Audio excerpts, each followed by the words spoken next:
ఇదంతా నీ గురించే ప్రభువా. చదివి ధ్యానించడానికి కీర్తనలు 29.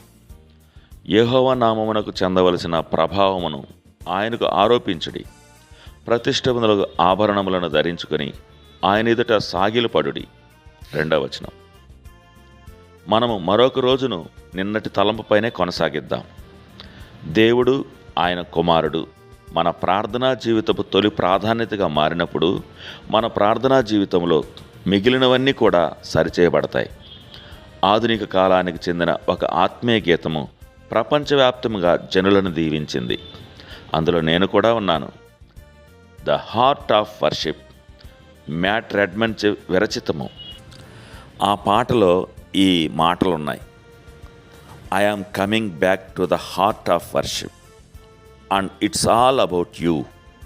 I am sorry lord for the thing I have made it when it's all about you. అంటే ఆరాధనలో అసలు విషయం వద్దకు తిరిగి వస్తున్నాను. అది అంతా నీ గురించే. అదంతా నీ గురించే అయినప్పుడు దాన్ని మరోలా మార్చినందుకు నన్ను క్షమించు ప్రభు. ఇదివరకు నేను చెప్పినట్లు జీవితం అనేది మన కోసం కాదు, కానీ దేవుని కోసము, ఆయన యొక్క మహిమ కోసం. ఈ విషయాన్ని మనం నేటి వాతావరణంలో మనుషుడు తనను తాను కేంద్రంగా చేసుకుని జీవిస్తుండగా ఈ మాటలను నొక్కి వక్కానించాల్సిన అవసరత మనపై ఉంది. ఏ క్రైస్తవ పుస్తకాల్లో చూసినా మీ యొక్క ప్రార్థనలకు ఎలా జవాబులు అందుకోవాలో, దేవుని దీవెనలను ఎలా పొందాలో వివరించే పుస్తకాలు డజన్ల కొద్దీ దొరుకుతాయి.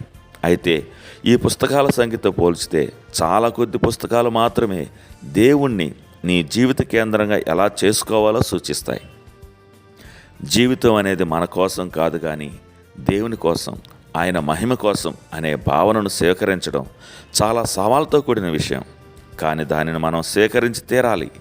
మన ప్రార్థనా సమయంలో పూజ్యభావము, ఆరాధన విధానాన్ని అలవర్చుకోవడానికి దేవుని కొరకు జీవించడం కంటే మరొక మార్గం లేదు. గమనించండి, ఆరాధన సమయంలో మీరు మంచి మంచి మాటలు మాట్లాడతారు, కానీ మీ హృదయం అనే బలిపీఠం మీద ప్రేమ అనే జ్వాల జ్వలిస్తూ ఉండకపోతే దానివలన ఎలాంటి ప్రయోజనమూ ఉండదు. అదొక కర్మకాండలాగా సాగిపోవడం ఔచిత్యం కాదు. నా తండ్రి, నా దేవా, నేను ముఖ్యమైన విషయాన్ని చూశాను. అందులో ఉన్న ప్రమాదాన్ని చూశాను. నా అవసరం కన్నా మిన్నగా మీకు మహిమ కలగాలనే కోరికను, మిమ్మల్ని పూజించే హృదయాన్ని ఇచ్చి మీ సింహాసనాన్ని సమీపించడానికి నాకు సహాయం చేయండి.